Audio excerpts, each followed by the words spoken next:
You know, there's nothing like cracking that cellophane and pulling that record out. It just smells great.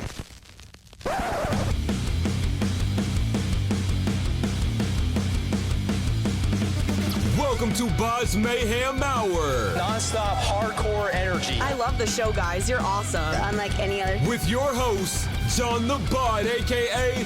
the Bod Father. Man, this stuff rocks.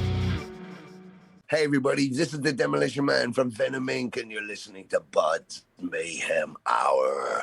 Keeping it real, keeping it live, and there's only black.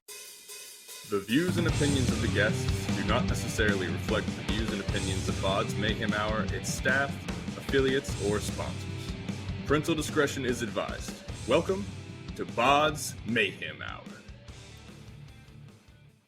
Hey everybody, welcome to BODS Mayhem Hour. I am your host, John the Bod, aka the Bod Father. And as always, I bring you guys and gals awesome interviews. Today, it's an honor and a huge privilege. And when I say honor and privilege, I do mean it is an honor and a huge privilege to have vocalist and bassist Tony Demolition Man, Dolan of Venom Incorporated, aka Venom. Venom is set to release their second album under the name of Venom Incorporated, entitled There's Only Black via Nuclear Blast Records. This is the follow-up to 2017's debut album, Ave. Check out their third new single and video, Come to Me. And just like I told Tony before I brought him on here, Venom and Venom Incorporated, I'm just going to go back to the old school days.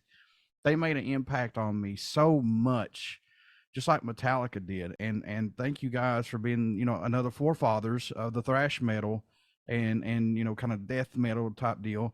But yeah, man, thank you guys so much, because without your music, you know, other people may not have discovered this great music that you guys have.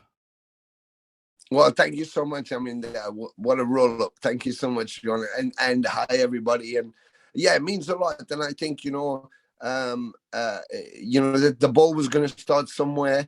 Venom broke through first. I was with my band associated with Venom from the beginning. And I look at bands like, how Slayer closed their kind of career, if you like, with the last shows, and Metallica, of course, how they've grown, and your Anthrax's, Overkill, your Testament, and I look at all these Exodus, I look at these amazing bands, back then we didn't perceive that it would be this fantastic cornucopia of music, where it spawned death metal and hardcore and grindcore and thrash and just this black metal, just this wonderful, incredible talent across the planet, which was cultivated, from young guys wanting to scream and shout and just say, fuck the system, and to be here now, 40 odd years later, to still see, we just played Keep It True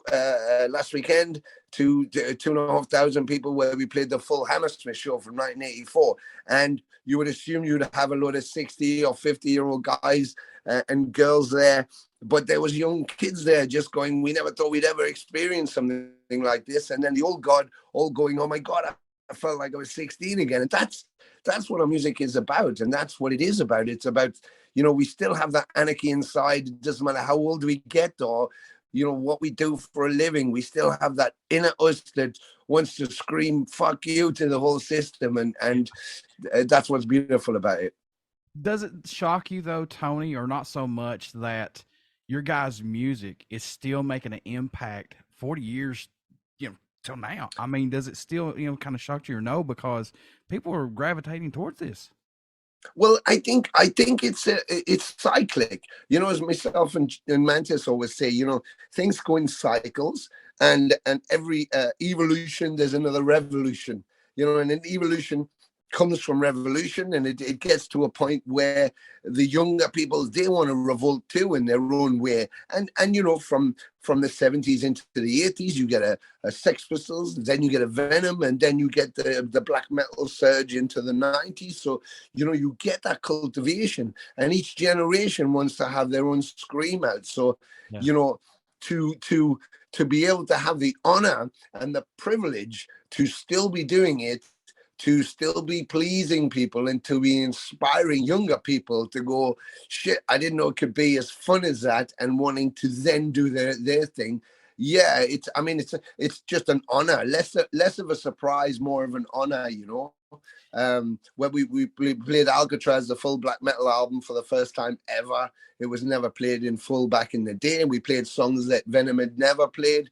And to go to a signing and having a 16-year-old girl from South America, you know, with a tattoo and coming up and getting records signed is like, wow, it's still relevant, you know, because you know, it's the music. It carries beyond characters, beyond anything else. It doesn't have a religion, it doesn't have a language, it doesn't have a political view. It just is the music, and it's how it makes you feel. And so that's wonderful that the younger generation are still feeling the power of that from in every way. So it's wonderful. You know, it just hit me when you just said that about the music. It's still going to be here. Like when we pass, and your guys, I mean, I'm not, God forbid that day ever comes. You know what I mean? I'm just saying, when when it's our time to go, that music's still going to be here, still, you know, stomping and screaming for you. You know what I'm saying? Yeah. Yeah, no, exactly. You know, and you know, I think particularly in our, you know, the music that we love is that, you know, you can have a some kid who's, you know, living up in the wilds of beyond nowhere in a small town, you know, middle America, let's say, and they dig the tattoos and they want to get piercings and they like to wear the black clothes and order their stuff from Killstar or whatever. And then they're listening to a Behemoth or a Jimmy Burger or Obituary or Suffocation. And for them, that's their release. And everybody around them thinks there's something wacko with them. They're the crazy one. There's something wrong with them. Maybe they're into drugs. But actually, they're just looking for a sense of community. They're trying to communicate that inside they don't feel, you know, they don't feel like the chick who goes to the disco or the guy who goes to the disco and works in the 7-Eleven. They feel they want to achieve more. They want to be more creative.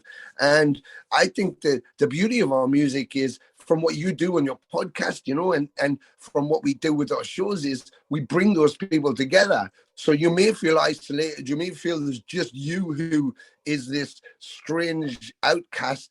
But then you go to Vac and then there's 500,000 of you. Yeah.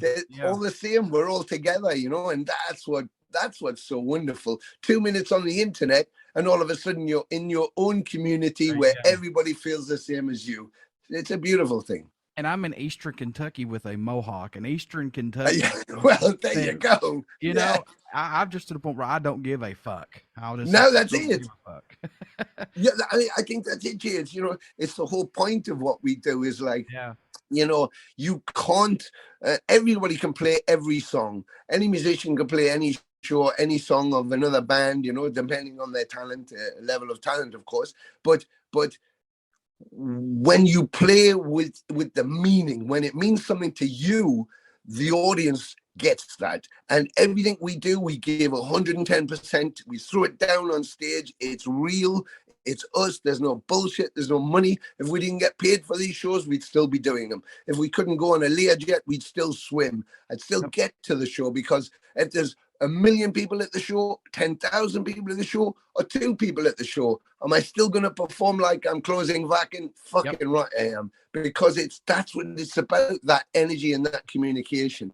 And it is, like you say about your Moko, it's like going, fuck the norm, fuck you. This is who I am, and I'm proud to be who I am, you know? And when you think about, we talk about freedoms, you know, the land of the free, we talk about England, well, we're a free country. And then you can't express yourself in a free way. Of course you should be able to. Yes, and you shouldn't be judged for that. And if people want to judge you for that, then that's when we give them the finger again, mate, on your bike, you do what you want to do. This is who I am, you know? And I eat, breathe, and sleep music, man. It's my passion. I mean, if I just bring one other person into our fold, I've done my job.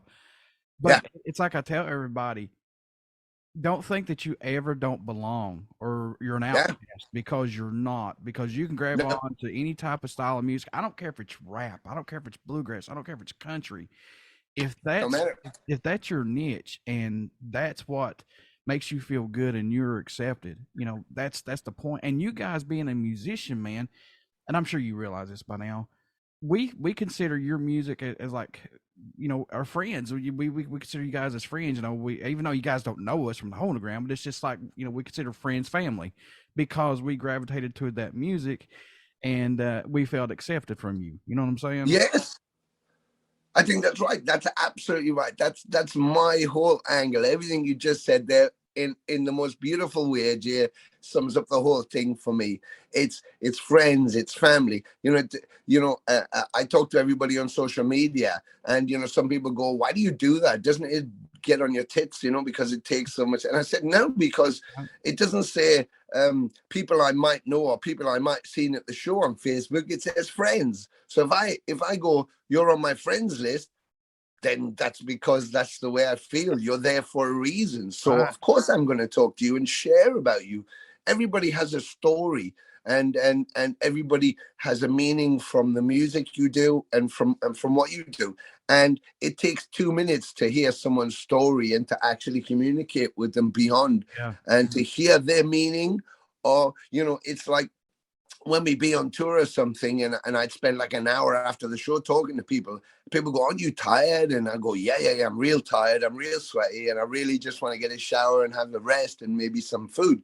But there's people here, and for me, it's another day and another load of people. But for someone in that, people who are there, maybe it's the only opportunity they've ever had, and it's right in front of them to actually communicate with you and tell you their bit of story. And who am I to then go, "I don't have time," or fucking, "Yeah, see you, yeah, I've got to go." It's 2 minutes. It's 2 minutes of my life to listen to someone, to hold their hand, to really communicate with them, and to thank them for the support. Because these stores, if I go and do my shopping, or if I go and buy a T-shirt, or if I go and fly to America to do a show, how am I doing any of that? If I'm selling records, or I'm selling T-shirts, or I'm selling shows, it's your money that is allowing me to do that. And I'm not supposed to thank you for that. It's like, fucking hell, come on. It's like, that's what it's about. It's about sharing. And I see that in our music so much. So you're bang on with what you just said. Bang on. See, folks, this is why I love doing my interviews. Just the reactions and seeing how happy people are. It's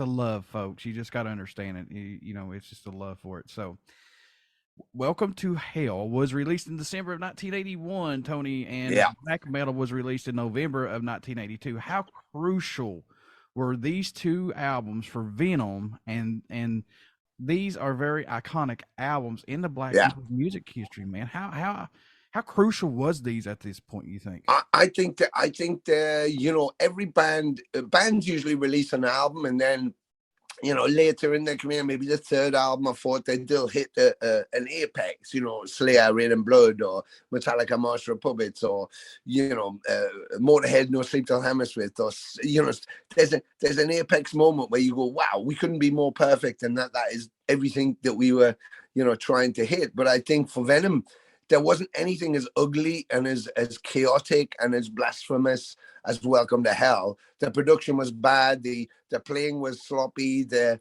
attitude was angry and all over the place, and it was completely blasphemous. And I think everybody just shocked themselves, going, "This is impossible. You can't. This is not. This isn't Styx or Toto or Foreigner or any of that shit. It's not even Black Sabbath. It's like, what the fuck is? It's like a loose train running with no brakes."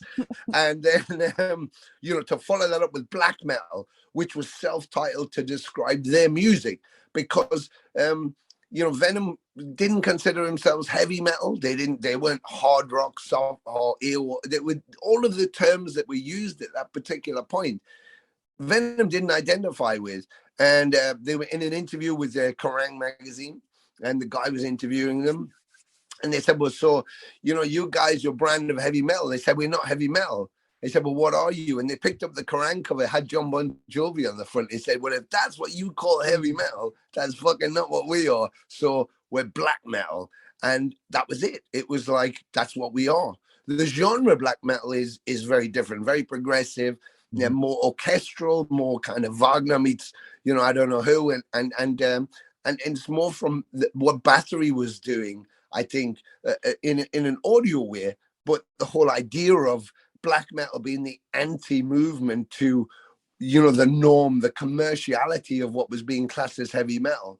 It was very much so. And all those bands, you know, Motorhead, everybody thought they were shit when they started out. They couldn't, you know, they struggled to do shows and stuff. Black Sabbath had the same thing. Black Sabbath playing how they played. Then when they played, people were like, what the fuck is that? So, you know, even then, now they're seminal and we raised those bands high. But when they began, it was the same kind of thing. And I just think there was a motive. There was a moment where Venom truly crossed over, and the impact of those albums was so grotesque and so powerful. Nothing had been like it. People shit themselves at the same time of being elated and excited by it. Yeah. So it was a perfect and a seminal moment in the beginnings of everything. And I don't think there's lots of arguments about who was starting out and stuff, but I think for me, being there and being part of that was that Venom kicked through the wall and left a big fucking hole so all those other bands who felt the same could get through. Whereas before that, nobody could get through this wall. Yeah. It was like corporate on the other side and everything else on this side. Venom, with no abandon, with no care, just fucking punched right through the wall and the whole flood came in. And that's what was so wonderful about those albums. They allowed that to happen. And today's music, and I'm not knocking nobody whatsoever, folks, but there's definitely a difference between anger albums like, say, black metal from back in the day till now. You know, even the heavy metal from back in the day till now. Totally different styles of music, especially the anger part. And I like I said, I love music, and it's just so weird that back in the day it was so anger, the faster play, the better. And now it's kind of like downplayed. I mean, there's a lot of changes now. And I think bands are, I don't know how to say this in the right way. I think bands are now more of like commercialized. They want to make that money. And everybody does. And I have no problem with that. No. And some still stay true to their sound. But you could tell a lot of difference from album to album. And I know everybody don't want to make the same album every time. Of course. But I see the things, though. Yeah, and I think you're right. I mean, I think, you know, what I say to everybody, you know, because considering we've just released a new album, you know, There's Only Black, and they even compared it to, you know, Arvid, the first one from way back there, and other Venom albums. And I said, you know, and they said it's very different. And I said, but, you know, each moment of your life is different. You cannot re-record black metal because you're not 21 anymore. And, you know, I don't have the same way of thinking or the same way of being. You know, when you're 17 and you record your first demo, or 16 or whatever, it's like, you hate your parents, you hate your teachers, you hate the school, you hate most of your friends. You're just like, fuck off everything. And you know better. So that goes into your music. And when you're in your 20s, you know, you're rebelling. You do know everything. You're an adult and you want to fuck everybody off. So you have a different approach. As you age, and you learn and you gain more knowledge and you meet more people, you know, you kind of refine your anger. I guess I would say that when I was 21, I was pissed off just because I was 21 and I was pissed off. Now I'm, you know, 59, I'm pissed off, but now I know why I'm pissed off and I know who I'm pissed off at, you know. So I guess that's the difference. I'm pissed off at the government, I'm pissed off at the fucking oligarchs, I'm pissed off at the fucking oil refineries and the gas producers and all that bullshit, you know. I'm pissed off at the parking attendant because I parked there last week and now he says I can't park there, he's going to tow my car and I'm only going to be 10 minutes, you know. Whereas when you're young, you're just pissed off at the bus driver just because he's a bus driver. So I guess you refine it. So when you put that into your music, that changes your anger. For us, your anger's still there, but it's more refined and it's more, you know, educated anger. So it's more directed at particular things, rather than when you're young and how you go to punk shows. And, you know, that one of my favorite bands was the Angelic Upstarts, and I would lose my shit when they played I'm an Upstart. What were they an upstart against? I didn't know. I just knew that I was one too. So, but now I know why I'm an upstart. So it's like, you know, everybody's saying every album that Slipknot comes out with, I love Slipknot, by the way. And every album's going to be the next hour. I was like, guys, come on. Like you just said, Tony, you hit the nail on the head. they were at a different time and a different mind Totally. frame, you know. Tom Maria said that just recently. He said, listen, everybody wanted Slayer to make another Rain and Blood, but it was never going to happen because Rain and Blood was Rain and Blood. It was that particular moment, you know. Exactly. Same thing with Master of Puppets. Everybody would love to have another Master of Puppets from Metallica, Ain't gonna happen. but it wouldn't be the same because that was then and this is them now. So, you know, you want to look for the new you as it is, you know, rather than the old one, you know. So I got to know this, my man. After 40 years, the band's inception as Venom, you guys took a break, of course. Did you ever think this band would ever come back in any style, shape, or form, or fashion at all? No, you know, as I said, last weekend we played Keep It True Rising, which is run by a guy called Oliver Weishammer. It's in southern Germany near the Black Forest, Würzburg. And it was him, you know, me and Jeff. Jeff had called me. I was doing a regular job. I'd done my acting. I'd moved to London. He'd been messing around with some music and stuff and called me and said, well, you know, should we do something? And I figured we were a bit too old, but he was insistent. And I said, well, if you want to do it, let's do it. But we don't put the guitars under the bed this time. We have to go until we can't do it anymore. And then fast forward to a few years, Oliver Weishammer saw us, invited us to come and play his festival, said it's a retro festival, you know, 2,000 hardcore fans. If Abaddon was there, would you play a couple of Venom songs? And I was like, well, I don't know if that's going to happen because those three original guys hate the fucking shit out of each other. Like, I don't know how that could happen. But he convinced me that I could make it happen. So I did. We ended up doing it. We only did 5 songs. And the intention was we played those 5 for that show. We all went home and that was it. It was done. But it didn't work out like that. The minute that live video went up of us together playing, the world went nuts. Within a month, we were in China, then we were in Japan, then we were in Australia, then we went to South America, then we went to North America, then we came to Europe, and we literally haven't stopped since then. And it seems to be that the more we do, the more people want. The more songs we play, the more songs they want to hear. The ones, you know, we've got a set which reaches about 40 songs, or classic Venom songs. Apart from anything else we've written ourselves, the classic Venom songs is about 40 songs. And I could play all those 40 and still have fans going, you didn't play this, you didn't play this. So it's like, oh my God, you realize such a wealth of music, such a great catalog to dip into. You could tour the world endlessly and still come up with something new for some fans. And, you know, and particularly now, Jay, because like I say, we're not playing to just old fans. We're playing to a whole new generation who are losing their shit. You know, like 30 years before they were born, black metal went out and they still want to hear it. They're like, oh my God, it's my favorite album. It's like, wow. So you play it and they're like, oh, I didn't think I'd ever hear this live. Yeah. So it's a wonderful position to be in, but it was not contrived. We didn't do it on purpose. Even the name, we didn't come up with an alternative name. It was given to us. So we just went, well, this is the fans driving it, not us. So let's just go and be with the fans and let them hear what they want to hear. That's it.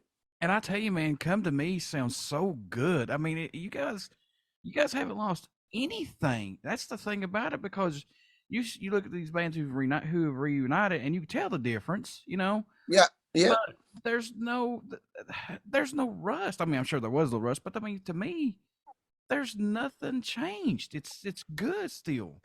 Well, I thank you so much for that. I think it's, you know, I think the key is making it real. Yeah. You know, when we first began with Venom Inc., you know, we heard people, you know, going, they're fucking trying to cash in on Venom. They're doing it for the money and stuff. But, you know, we're not millionaires, so you don't make that much money doing this. And so if you're doing it for the money or for the pussy or for the stardom, it's gonna be a sad end to your day. So you do it if you love it, if it's who you are. And this is who we are. So when you start to play, you know, when we do shows, people go, fucking hell, you know, you guys are kind of getting on there. And like, but when you're on stage, and I said, it works like this. Before we go on stage, we're 60. When we get on stage, we're 16. When we come off stage, we're 86. That's kind of how it works, you know? The music keeps you young. The music keeps you alive. It keeps you vital. And so when we approach the music, whatever aches or pains we have, whatever day we had, whatever crap is going on, just disappears. And the music just is everything. And we feel the same passion for it that we did 40 years ago now. And we feel the same, it comes from who we are. It comes from within. And we work such in a wonderful way together. We inspire each other. We drive each other. We push each other. And we try to get the best out of each other. And so there's nothing fake about it. There's nothing phony about it. We don't ring it in. When we say it, we mean it. When we play it, we feel it. And that's all you can be. I could watch BB King, I could have seen him as a young man and just before he died, or before, his last birthday, as an old man, and he would still play and have the same emotion in there, because it wasn't just him putting his fingers on a piece of wood with some strings on it. He was singing from his heart through his fingers. And that's beautiful. That's real connecting as an individual, and people in the audience, I can see them sometimes. They're staring at you and it's like they've got tears in their eyes because it's becoming an emotional attachment for them. And I look for that in the audience. I want to attach to you emotionally. Go, this is us bonding in the best way, Yeah. So when you record, it's the same thing, you have to put your passion in there. It has to be real and you have to mean it. Otherwise, you're just painting by numbers, and that just isn't who we are. Did you feel a little pressure while working on 2017's debut album, Ave? Did you guys have a little nervousness to you guys, or no? No, I don't think so. I think the pressure and the nervousness was from Jeff, because Mantas, he wanted to do the production. I didn't want to do an album in the first place because I thought it would, cause you end up having band who wrote what, and then publishing money, and then advanced money, and there's all these arguments go on, and you try and keep it in shape, and it can get a bit, political. And I didn't want that. We didn't have that. We just went out and played shows, played to fans, talked to fans, and then left. So I wanted to keep it as clean as possible. But we were convinced by Johnny Z and Chuck Billy from Testament, who were managing us, that we should do some demos and look to an album, which we did. But we always had music and ideas. So we just formatted them and we stayed, this is who we are. So let's just write the way we are. We didn't consider it. It didn't have to be like black metal or primeval or any of that. It just had to be who we were at that particular time. And it grew from that. But I think the only kind of pressure was we were now doing it for Nuclear Blast, and Mantas was handling production. So he was thinking, shit, I got to do a good job on this. And I think he did exceptional work. But other than the what are the fans going to like? I mean, I even put out Down Fleisch. It was, John said, put Down Fleisch out, and everybody was kind of cautious about that. But I put it out, and I put a 4-minute edit out because the song was like 6 minutes or something. Because I knew people would not be expecting that. And of course, the backlash was, half the people were like, what the fuck is that shit? And others were like, oh my God, I didn't, they didn't expect it. Yep. But it would have been easy. Again, it would have been easy to put out like Metal We Bleed or something like that from the album, the first album. And everybody would have, that's what we were expecting. But, the beauty of life is, you're tasting food you've never tried, not eating the sandwich you've always had, So you go to a new restaurant, you're in an exotic part of the world, the sun's going down, you're with your favorite love. You're going to eat a peanut butter and jelly sandwich because you know what it is, or you're going to try the lobster, whatever it is. You're going to try something different. You're going to try the different wine. So it's like, there's sometimes in life, it's nice to have something you're not expecting. And then, I guess people in that way thought, this is not good. If the whole album's like this is not what I wanted it to be. And then they hear the album and hear it in context and go, oh, now I get it. So I kind of was playing with people, but that was exciting to do that. Let's not give them the obvious thing. Let's try something different and see what happens, So, but it was fun from that point of view, fun. But we didn't feel any pressure. We weren't trying to plagiarize ourselves. We didn't think we had to beat anything. We just had to be who we were at that time. And if people dig it, they dig it, and if they don't dig it, we can't control that. Some people like tea, some people like coffee. That's the way of the world. So what led the song How Many Can Die to be the first track released off this album? Was it just one that was already done, or did you guys say, no, this has got to be the first one? No, we kind of got ourselves in a position where we recorded all of the songs. We did 24. So the idea originally, I was going to call the album 9, and it was based on the 9 Circles of Hell, Dante's Inferno. But that's a kind of hokey kind of story. But I wanted to take that idea and have a journey of someone through your life, you know, all the from birth to death and all the shit that happens in your way, and all of that happens to us because, you know, the world's in disarray at the minute with the economy and fuel and war and, you know, disparity between, you know, the Republicans and the Democrats, or here we have the conservatives, and everybody's fighting with everybody and nobody believes anything anymore. And so I wanted to take someone through that journey. So we ended up writing 24 songs. We divided them 12 and 12, and then we handed them to the label and said, well, what do you decide how they run, you decide if you want to release any singles. And so they selected the ones in the order that they put them out. But I think the poignant thing was, particularly with How Many Can Die being the first one, followed by Don't Feed Me Your Lies, the second one, was that at the time we put out How Many Can Die, Ukraine had just been invaded by Russia. And so that was poignant because it's like, you know, people started dying and everybody's trying to understand what the fuck was going on and why. And it was like, how many people need to die before we stop killing people? What, everybody? I mean, you know, you had Kim Jong and Trump going, don't you little fucker, I'll just pop you one in the ass. And he, you know, this little madman trying to go, oh shit, I need more missiles to get to America. And you're thinking, oh, it's like the Cuban crisis. Someone just going to press a button and that's it. And then what? If nobody's here, if nobody's left, if we're all dead, brilliant. Who won that then? Nobody. So it's like, wow.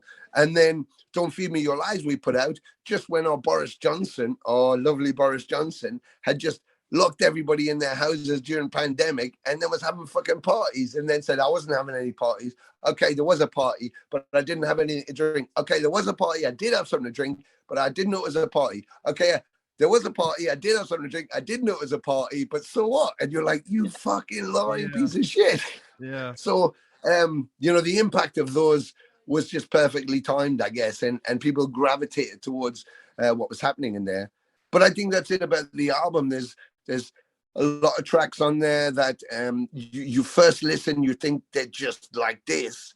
But then actually, once you start to re-listen and you take your time and you explore the lyrical content, you start to get more meaning from them, you know, and they're all based on human nature because the dark side and the light side is in us all. You know, you help this neighbor here on this side of your house because they just need some help. They're doing their garden. They can't use the lawnmower. They're 70. So you just go out and go ahead. Don't worry, buddy. I'll do that for you. Yeah. The guy on the other side of the house is in his 40s and he keeps putting his fucking truck wheel on your lawn and you want to just shoot the motherfucker because he's like getting on your tits. But you're the same person. You're being really benevolent with somebody who hasn't asked you for help, and you're being really angry with someone else who maybe just doesn't realize they're doing it. And so we're always fighting the dark side and the light side. The person who pushes in front of you in the truck stop, you know, you make a decision whether to say anything or whether not to say anything. But you're feeling angry about it, you know, and it's a transgression. Whereas in reality, who gives a fuck? It's one more minute, whatever, let them go. And you know what I mean? So we're constantly fighting that. So the album for me focuses on that conflict we're having all the time with ourselves, the dark side and the light side, you know? Any track standing out more to you than any right now on this album? I know this is your babies. I know these are your babies, but are they any that stand out for you personally? Maybe. I think you know, they all have content that I relate to, all of them. I think possibly, you know, nothing more than anything else, but you know, obviously There's Only Black, because like I said, the album title was going to be different, and then I was working on something, and Jeff sent me through which song and said, I've just sent you through something, do you want to have a listen, see what you think? So I had a listen. I said, yeah, that's really cool. I like that. Yeah. I'll stick it in and I'll start to get to work on it. I said, have you got any lyrical ideas? And he said, well, actually, I've wrote the lyrics. So I was like, okay, what's the title? And he said, well, I've called it There's Only Black because when I died, because he had his heart attack and died for several minutes, I didn't see any angels. I didn't see any hands being held out, no light. And my mom and dad weren't there. All I saw was this vortex and just this black. And as soon as he said that, it kind of spoke about everything to me. The whole meaning of life. Why are we here? What's at the end of the universe? What's in a black hole? What happens when we die? All those human questions. And I thought, wow, that's the epitome of all of our quest in life. What happens if I do this? What happens when this goes off? And so that was it. I just said, that's the title of the album. That's hands down. So I suppose when we do that song, it reminds me of his experience and the fear that he had, because, normally if you die, that's it. It's over. Off you go. It's your experience. You can't come back and tell me what happened. You just experience it. But to come back and be able to tell you what I was experiencing, man, that's a trip and a half. And that's like, fuck.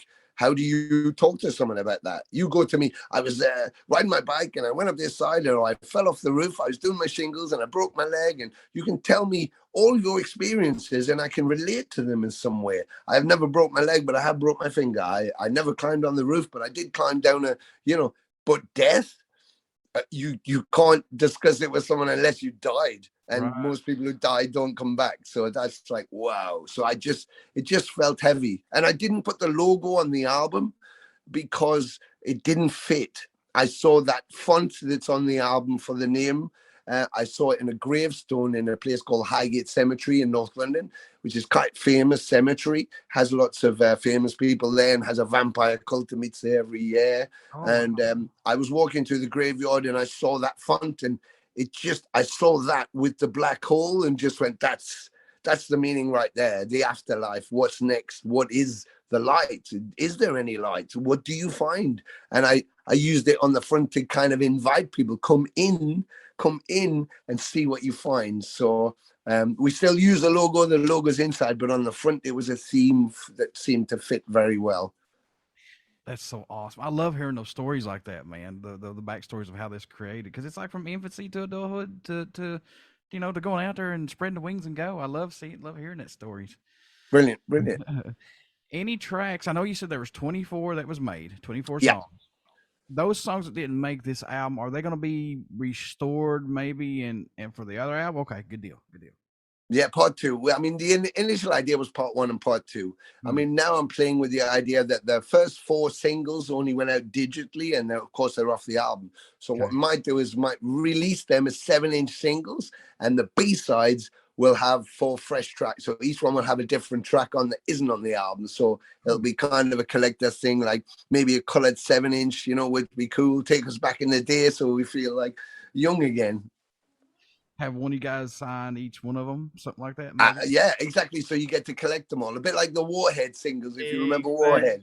One signed by you, another one signed by exactly, yeah. Because people could criticize and say, well, it's just ways of making money, but I don't look at it like that. I wanted to, I wanted to put the jigsaw together. That was part of the fun when I was young. So I think that's the exciting bit, Was there a track on this album that you were working on that totally ended up sounding different than what it was intended to? Was there one that just kept changing or just changed out of the blue and was just like, wow, I never saw that coming?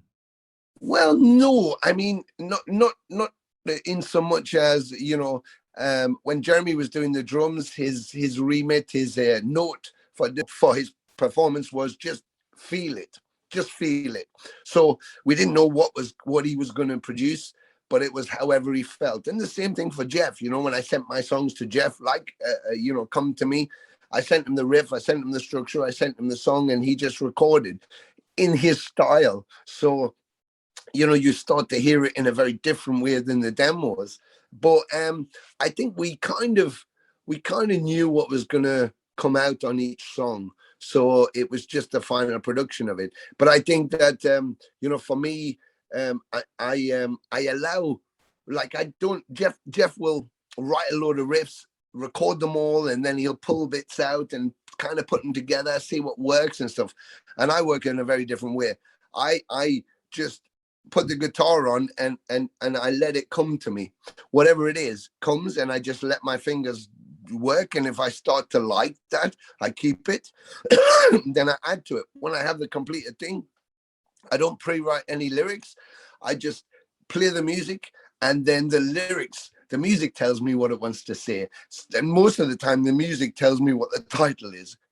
You know, I guess it's it's however the music feels. It feels angry, it wants to be angry. It feels dark, it wants to be dark. It feels, you know, informative, it wants to bring me some kind of knowledge. But it's like the words just are in the music. It's kind of like my daughter is a graphic artist, and she does cartooning and stuff. And sometimes when she sits down, she'll like do a picture, which is amazing. And it's almost like the picture's already there. She's just wiping away the paper so you can see it. It's not like she's thinking about drawing it. It's like it's already drawn. She's just showing you it. And that's kind of how my music is with me. It's like the lyrics are already there. The title's already there. The feeling's already there. I'm just a conduit for it to come out. So that's why it's so real. You know, I can't tell it what to do. It tells me what it wants to say, and I allow it to say it.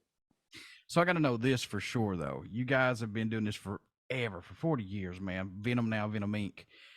Has this band finally hit its stride in maturity, if that makes sense, for the music? Or are you guys still scratching that surface and being like, what else is out there? Well, yeah, I think we're still scratching. We're still pushing. We're still fighting. And I think, I always looked at going on stage to perform as like I was getting into a cage to have a fight. I was ready for war. And so that's how I took it to everybody. I'm ready for it. And tonight's going to be the night that I'm going to win the belt. And I think that's what we do with our music. I think it's an endless artistic tunnel, which you never get to the end of. And every time, I sat in my bedroom as a 15-year-old boy, 14, 15, and I made a cover of an album and I put it in with my records. And every morning I got up and I had a look and I was like, yeah, that's my album. So that's all I wanted to do, make one album. And I used to say, if I could make one album, I'd be happy for the rest of my life. Well, now I've made, a lot more than one. And I'm still not happy. I still want to make the next one. And you realize that when it's who you are, it never ends. You don't have one pizza pie and go, I always wanted to eat pizza. Brilliant. I'll never have that again. It's like, fuck it. The next time you want to have a great pizza again. And so it's like when it's good, you just want to keep having that feeling. So it's kind of addictive. But I think for us, we've got so much we want to explore and so much we want to keep doing that music is endless. So we'll never get to the end of that rope. Never. Man, I know that you had a lot of music growing up, and I know you still have new music that you listen to this day. Oh, yeah. But do you still have a go-to album, Tony, or maybe just a song that you find yourself going back to and listening to from time to time that you can't kick it out? You've got to go back and listen to it. Yep. It's not from old days, but Rain and Blood is my, if I need to just put an album on and just to love every nuance on it, it's Rain and Blood from Slayer for me. I love all the other stuff, but that album, which is perfect for me. But Motorhead, I actually was at the show when they did No Sleep Till Hammersmith. They recorded in 2 nights, one in Leeds and one in Newcastle in the UK.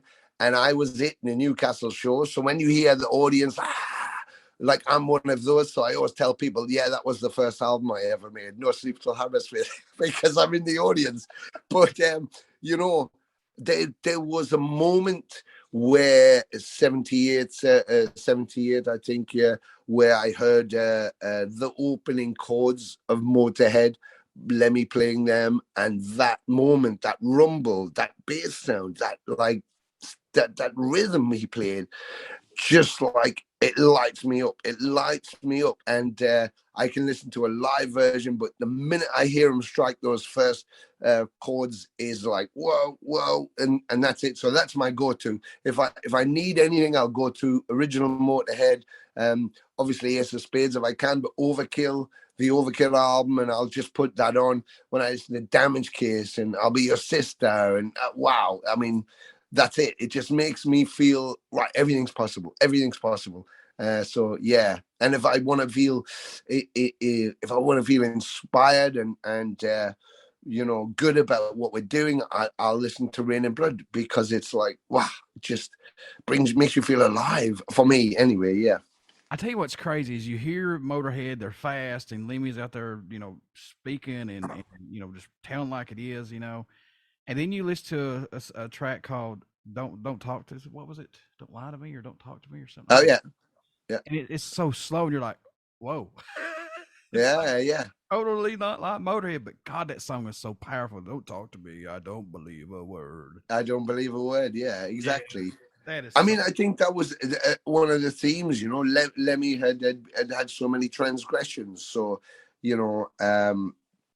I think that was it. Dead Men Tell No Tales, and there's lots of litany of tracks throughout his whole career dealing with being lied to and not trusting people. Poison and I think that's the theme that was on there. It was all about rock and roll. It was all about watching over your shoulder and stuff like that.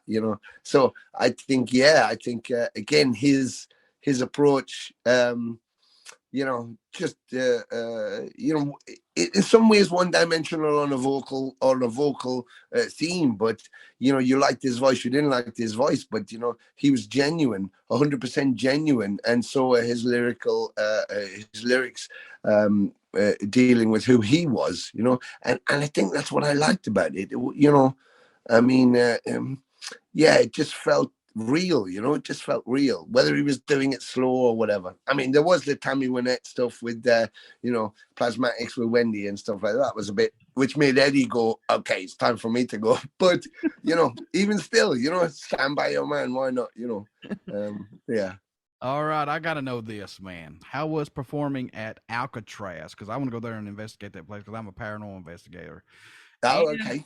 And with my favorite punk band of all time, horror punk band of all time, the Misfits, at Chicago's, what was it? All-State Arena. Yeah. How was that, man? Amazing. Alcatraz was incredible, absolutely incredible, mind-blowing stuff, and we got to play the whole of the black metal album, which was just brilliant. So that was a real joy. The Misfit thing was amazing because Glenn Danzig had asked us if we would be guests on his tour on the West Coast, and it was 7 dates, I think, with Power Trip, which was fantastic. So we said, yeah, thank you so much. We did play his Blackest of the Black festival in Southern California a year before. So we're very pleased to be asked, and he was a gentleman and a true artist, and it was great. It was so great. Steve and the boys, yeah, it was wonderful. And then we came back, and then they said they were doing the Misfit show at the All-State, and they had Power Trip on again and said, would you guys come and play with us? So that was a kind of a, wow, okay. Because normally if we go to Chicago, we play Reggie's, and the All-State was around the corner. So I passed it several times. So to be able to go there was incredible. There was, I think, 11,000 or 15,000 people in there. And you looked up and it was like, wow. And Jerry was there to see Jerry and Dave Lombardo. They had on kits. So it was like, wow, this is a really cool atmosphere. But like playing to those people, mind-blowing. And we felt so honored to be able to do that. And yeah, that was something, one of those times in your life you just won't forget. So yeah, it was brilliant. I want Glenn on my show. Yeah, you should. All right, folks, you want to get out and pick up Venom Incorporated's entitled There's Only Black via Nuclear Blast Records. Get out and pick up this album. Go back and dive into their history and grab their old stuff too, their discography. Pick it up. And I'm telling you right now, folks, you will dig this stuff. So, Tony, how can people buy this new album, stay in touch with you guys, all tour dates, merchandise, all this good stuff? How can they do that, sir? Well, we through the US we have rockabilia.com. You could go to rockabilia.com. They have our merch there. For European stuff, we have Rockmark Europe EU, so you can go to Rockmark there. Obviously, we're on social media, so we have a Venom Inc. at Instagram, Venom Inc. on Facebook, Tony Dolan 2, Jeff Dunn. That's how you can hit us up personally on Facebook and on Instagram. We have venominc.co.uk is the official site, so you can see all links there. You can find everything there if you have to go to, and you can get the new album obviously through Nuclear Blast USA, Nuclear Blast Europe, Nuclear Blast South America or Japan, Ward Records in Japan.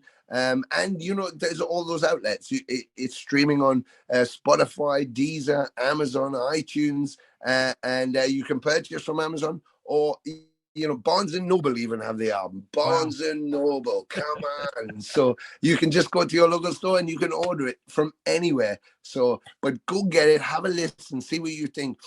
And the catalog, as Jay just said, goes back for 40 years, and don't just listen to one thing and think that's it, because everything's different. There's something there for everybody. And it doesn't matter how or when you join Venom, just be a Legionnaire. It's all good. And I'm going to have all these links posted in this interview. So when it goes up, all the links will be there. And Tony, before I let you go, would you care to do a promo for my show? Absolutely. Hey, everybody, this is the Demolition Man from Venom Inc., and you're listening to BODS Mayhem Hour. Keeping it real, keeping it live, and there's only black. Everybody stick around. We got some great stuff coming up, and you only hear these interviews right here on BODS Mayhem Hour. Get out and check out our Facebook page. It has our podcast link and that YouTube link that you guys and gals need to go subscribe to. Just click the notification bell. You'll keep up with everything that I'm doing, and trust me, there's a lot of great stuff coming down this pipe. Trust me. Get out, check out Venom Incorporated. Pick up their new album entitled There's Only Black via Nuclear Blast. Pick up all their stuff. Give this band a fair shot.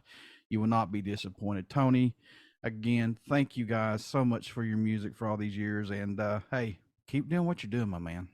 Absolutely. Thank you so much. And we shall see you very soon, because we come in, the end of this month. We start off in New York. So we shall see you in the US very soon.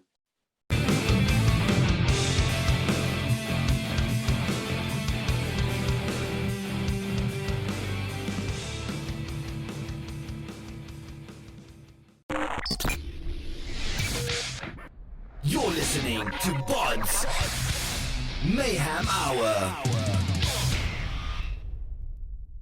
Follow us on Facebook, Twitter, and Instagram.